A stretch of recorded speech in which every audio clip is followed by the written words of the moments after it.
Welcome to the Nürburgring in the Disaster. Now, this race turns out to be something quite special, and as you get to see as the race progresses as to why. But starting off in position 4, surviving turn 1, and down the hill we go. It's not usually turn 1 here that is the problem. It's as we get to the bottom of this hill, people tend to forget that it is a braking zone, and braking is optimal to survive in said corner. As things start to unfold in front of us, I give the Audi a little bit of encouragement, and that solves that situation.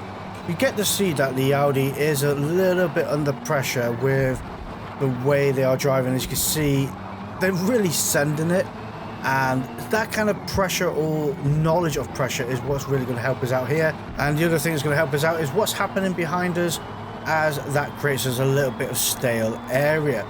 Going to make a move on this Audi now and try and swing it round the outside. Giving the Astra everything it's got, hopefully we can make that move work. Looks like we are just about past, coming towards a death corner. We're going to absolutely send it through here.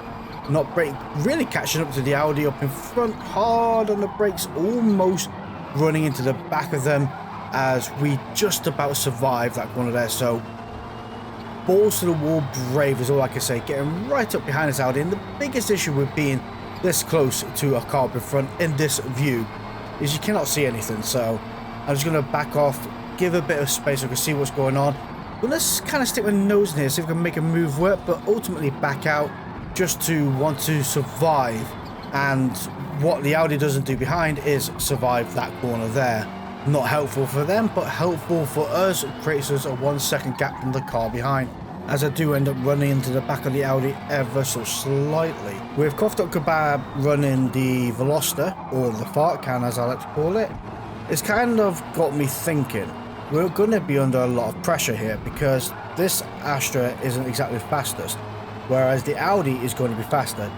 I'm going to use the Audi to help me get up the mountain, because without that car, Koftok Kebab is going to be breathing all over us, so it's really not ideal, the situation we are in at the moment. But what will be ideal is if I do end up getting a great run, which by the looks of it I think we are, we're going to be able to make a move on Tom up in front, and that'll make Tom Koftok Kebab's problem, and we won't be any part of it. Thinking now though, we are getting a really good lunge here, so I'm going to see if we can make a move. Going up to the left hand side in 6th gear, and nope, the defender other side. Nope, I don't think this is going to be ideal at the moment. I'm going to have a little bit of contact. I'm going to back off, let them go through this corner here. I actually brake quite heavily, so I'm going to go up the inside, squeeze my way through. I'm going to push him over to the right so I can get a bit better corner exit, and that was just enough. Braking at the last second here, and actually getting that move done cleanly and safely, which is great news overall. And it worked out perfectly in time actually, because Koftok Kebab is now 0.6 seconds away, right behind Tom behind us. So honestly, that move could not come at any better time whatsoever. On top of that though, this part of the track is really favours the bold and the brave. There's no two ways about it. If you can nail every corner, every section, and get it just about perfect or perfect, you are absolutely flying. But I will iterate, one little mistake and it will absolutely ruin it. And thankfully, this is the part of track we are going to nail. Getting the throttle right, the gears right, the braking points right, every corner just about perfect. And you see absolutely how much we are flying through this section here. Koftok Kebab 1.5 seconds away at the moment. Coming through this corner here, absolutely beautiful, almost textbook perfect. Through this section here now, almost 2 seconds away from Koftok Kebab behind us, and it's just going to increase as we're going around this corner now. There we are, 2 seconds away, getting to over half a second from that car behind, just from nailing those corners perfectly. Over the top of the hill we go. Down the other side, will we get a jump? That is the question. Are we fast enough to leave the ground? There was a dip, but coming out the other side here, flat out as much as you can, I'm brave to do so. It looks scarier than what it is, but really, it's a case of just minute adjustments on the steering wheel, keeping your foot to the floorboard, and gain as much time as you dare to do so. Braking, probably I'll say a little bit early. This part of the track is very dangerous because you can either go to the wall on the left, and if you brake too late here, you go straight into the barrier on your right hand side there, and that grass is like a sinkhole. It just swallows you whole. Probably could have gone through the carousel a little bit quicker there, but again, I'd rather err on the side of caution, cost myself a tenth or two, than mess it up and go off track and just lose the whole 2-second gain I've got at the moment. Well, now it's down to 1.6, but this is where it's going to make a difference. This back straight, this car is not the fastest. You'll see 1.6 seconds away at the moment. As we get to the end, we are now 1.4 seconds away. It really goes to show that lead I had there makes all the difference. If they was in the slipstream, I would have been done for. There's no two ways about it. Coming to the top of this hill, braking cautiously but effectively through the last S's we go, crossing that final corner and crossing that line in position 1. An absolute banger of a race, absolutely perfect. But before we move on to another incredible race, I'd like to take a moment out to thank our channel members, which are Andy Good, Sigmatic, Daniel Adams, Crazy 8, AK47, Spectral Rain, and Kook Roach. Thank you guys ever so much for supporting the channel. Well, here we are at Laguna Seca in position 6, starting off on the outside of the track. Not actually ideal, I don't think, because you kind of want the inside line of turn 1. I'm going to quickly and swiftly move myself over behind the Red Bull livery on the Civic and see if we can manage to stay in one piece as we enter turn 1 and all the cars bundle in behind us. Pretty typical, but we survived it out of one piece. Mercedes pretty much ruins that on the Civic. Absolutely brutal maneuver by them, I would like to add. But I'm not grumbling too much because we've gained 2 positions overall. We're up to position 4. Got a Veloster behind us, looking to make a move. Break into this corner now, turn in on me, but you know, I wasn't ready to turn because I would have gone gardening myself, and so I'll turn when I'm ready, not when you say so. BHV 86. And to be fair, the credit where credit's due, BHV is a rather quick driver, and I generally don't think it was a purposeful act. Kind of like this braking point I totally missed coming through that section there, and BHSV managed to capitalize upon said maneuver or failure to maneuver. While one might say I've lost a position, I have created a towing mechanism. That car is far quicker than my car, and I need it down the straight here. Every little helps. So whilst they are in front, we are being pulled towards the end, so good time saving thing really. And then I can focus on where this car excels, and that is in the cornering side of things, although now I am a bit out of tow from the car up in front.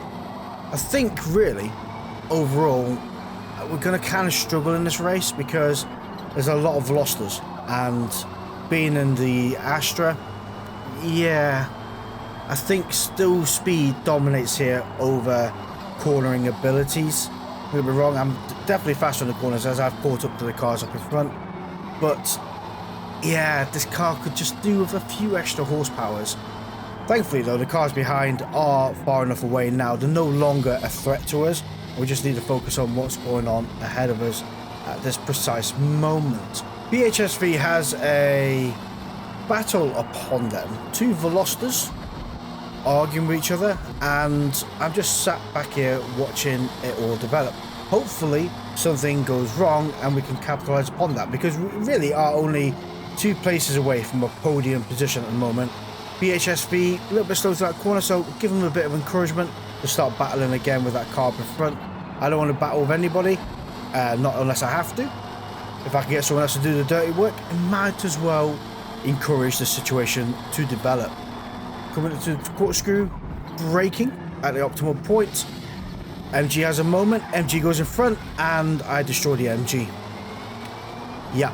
Oh yeah, I also get a 2-second penalty for that. Yeah, because the ghosting system didn't want to work. Don't get me wrong, even if I did brake, I would have still hit him. Probably damage wouldn't have been so bad, but then I would have got rear-ended by everybody behind me. I was in the area of whatever's going to happen is going to go wrong for that person anyway. So, 2 seconds I found a little bit brutal. Let me know what you guys think down in the comments below. Things start to unravel here because I got a car right up my trumpet, car right up in front that goes through there very slow, and now we have gained a position, then lost a position. That's the best way of putting it. So we haven't benefited overall, but hopefully Atom up in front will be able to drag us to victory. Oh yeah, maybe not, because I've got a 2 second penalty. Yeah, so no matter what, if I overtake anybody, I've got to find another 2 seconds upon them. Totally worthwhile. Yeah. Oh, that one stung a little bit, I'm not going to lie. Thing is that we only have 2 laps remaining. Anything can happen in front. Hopefully. Because we're in position 4 right now. Position 1 is 4 seconds away. Sounds like a lot, but generally really isn't, because I think that's them in the distance. Yeah, it will be them. And DHSV is reeling them in. Atom Suma is dragging me towards them. And we have a fart can behind us, rocking a 2.7 second penalty. So thankfully, providing the car behind us doesn't manage to overtake, we are secured in position 4 at the moment. It'd be really grateful if Atom got a penalty of more than 2 seconds up in front, as they are rocking a 0.1 second penalty at the moment. But I generally don't think they'll do that for me at the moment. I have asked politely, but they didn't respond. So hopefully something occurs up in front as DHSV catches up to position 1. Coming out the other side here, a little bit slow through that corner, but I can visually see what is happening around us.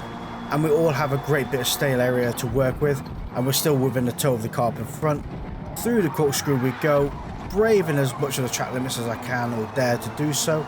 And out the other side, we are not rocking soft tyres for this race. I'm rocking medium tyres. I couldn't trust softs. There's no two ways about it. This track is not that forgiving on tyres, and I don't want to kind of lose pace. Towards the end, I want to keep my pace. But we are about to start our final lap, which is, we've only got 1 minute 30 for any chance of a podium position. And I've also got a feeling the car behind is going to try and make a move. Try and lunge it in. Yep, they tried. It wasn't going to happen. I fell for that trick once before. I'm not going to fall for it twice. And once before was on that time when the car sent it through the inside of me and almost set me off track. So I closed that door quite abruptly. Thankfully though, car up in front is still within the tow. Well, so we're secured a position 4 at the moment. And there's dust up ahead. What on earth is going on there? Well, we're on the podium now, guys. I told you anything can happen.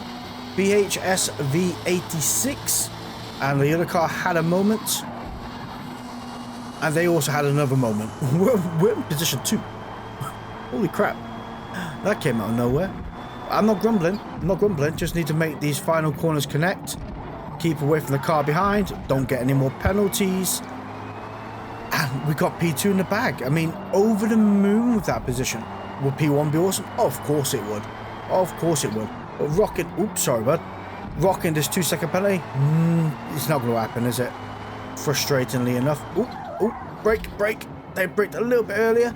Probably more out of distrust of that I'm going to make a move or something. Atom, I wasn't going to. I was happy to stay behind you, bud. I do actually message Atom at the end of this race and let him know that the 2 rear end shunts there were unintentional. That was certainly not my fault. Well, it was my fault, but it wasn't intentional fault. Thank you all for watching. See you all next time.